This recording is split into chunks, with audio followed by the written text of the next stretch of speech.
O homem mortal não pode certamente conhecer a infinitude do Pai Celeste. A mente finita não pode pensar sobre uma verdade ou um fato de tal modo absoluto.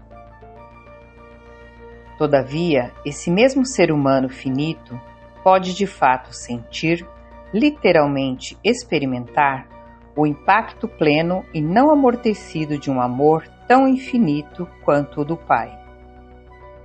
Esse amor pode ser verdadeiramente experimentado, mas, ainda que a qualidade da experiência seja ilimitada, a quantidade em uma tal experiência é limitada, estritamente pela capacidade humana de receptividade espiritual e pela capacidade empenhada em retribuir ao Pai em amor.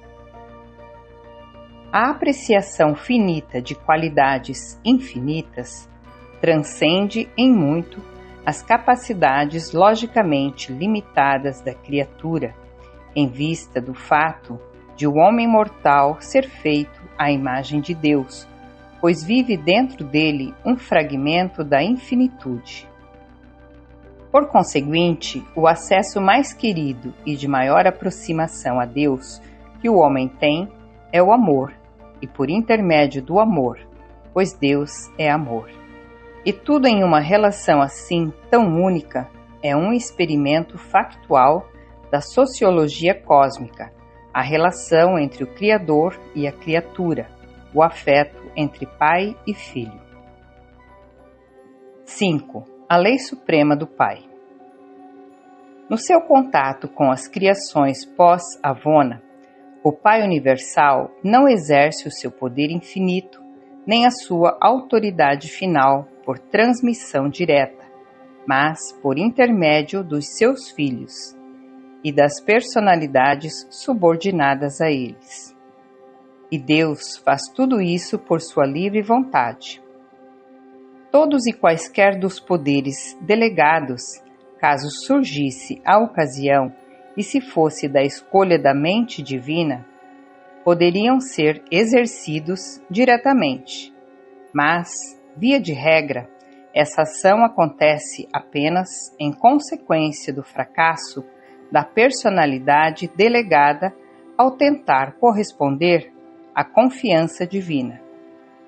Em ocasiões assim, diante de um descumprimento e nos limites da reserva de poder e de potencial divinos, o Pai atua independentemente e de acordo com os mandados da sua própria escolha. E tal escolha é sempre a da perfeição infalível e sabedoria infinita. O Pai governa por intermédio dos seus filhos.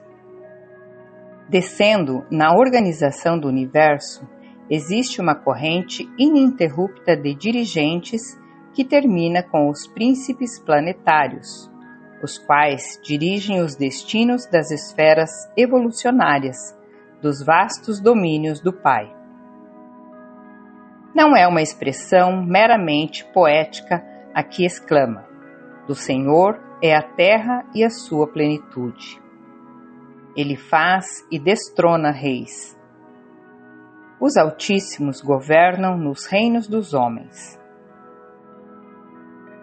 Nos assuntos dos corações dos homens, nem sempre o Pai Universal pode ter caminho aberto. Mas, na conduta e destino de um planeta, o plano divino prevalece. O propósito eterno de sabedoria e amor triunfa. Disse Jesus: meu Pai, que os outorgou a mim, é maior do que todos, e ninguém poderá arrebatá-los da mão do meu Pai. Ao vislumbrar as obras múltiplas e ao contemplar a imensidão assombrosa da criação quase ilimitada de Deus, podeis vacilar quanto ao vosso conceito da sua primazia. Contudo, não deveis vacilar em aceitá-lo como sendo firme e eternamente entronizado no centro do paraíso de todas as coisas e como Pai beneficente de todos os seres inteligentes. Não há senão um único Deus e Pai de todos, acima de tudo e em tudo, e que é anterior a todas as coisas e em quem consistem todas as coisas. As incertezas da vida e as vicissitudes da existência de nenhuma maneira contradizem o conceito da soberania universal de Deus. Toda a vida da criatura evolucionária é assediada por certas inevitabilidades. Considerai o seguinte: 1. A coragem, a força de caráter, é desejável? Então, o homem deve ser criado em um ambiente que requeira um enfrentamento das dificuldades e uma reação às decepções. 2. O altruísmo, o serviço aos semelhantes, é desejável? Então, a experiência de vida deverá propiciar-lhe o deparar-se com situações de desigualdade social. 3. A esperança, a grandeza da confiança, é desejável? Então, a existência humana deverá confrontar-se constantemente com inseguranças e incertezas renovadas. 4. A fé, a suprema afirmação do pensamento humano, é desejável?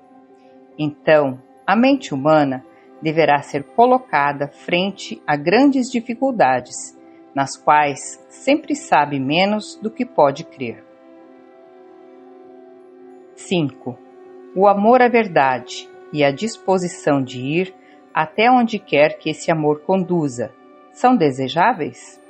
Então, é bom que o homem cresça em um mundo no qual o erro esteja presente e a falsidade seja sempre possível. 6. O idealismo, um conceito muito próximo do divino, é desejável? Então, o homem deve labutar em um ambiente de relativa bondade e beleza, em cercanias que estimulem a busca incontida de coisas melhores. 7. A lealdade, a devoção ao dever mais elevado, é desejável?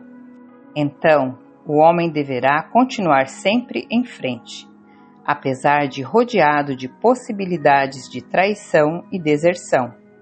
O valor da devoção ao dever advém do perigo implícito de fracasso. 8. O desapego, o espírito do autoesquecimento, é desejável? Então, o ideal é o homem mortal viver frente a frente com o incessante clamor de um ego inescapável, que exige reconhecimento e honras. O homem não poderia escolher a vida divina de um modo dinâmico, se não existisse uma vida do ego a qual renunciar. O homem não poderia nunca se aferrar à salvação, na retidão, se não houvesse nenhum mal em potencial, exaltando e diferenciando o bem por contraste. 9. O prazer, a satisfação da felicidade, é desejável?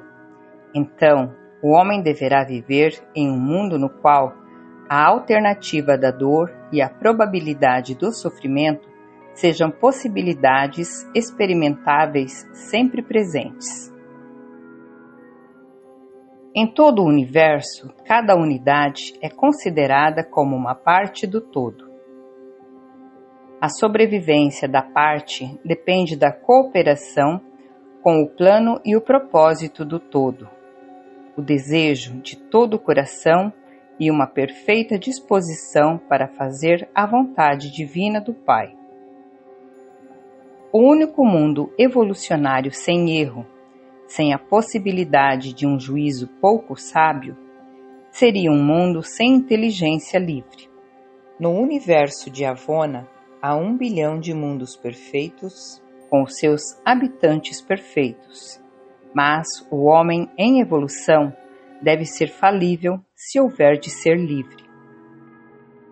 A inteligência livre e inexperiente não pode ser, certamente, de início uniformemente sábia. A possibilidade do juízo errôneo, o mal, transforma-se em pecado apenas quando a vontade humana endossa conscientemente e adota de propósito um juízo deliberadamente imoral.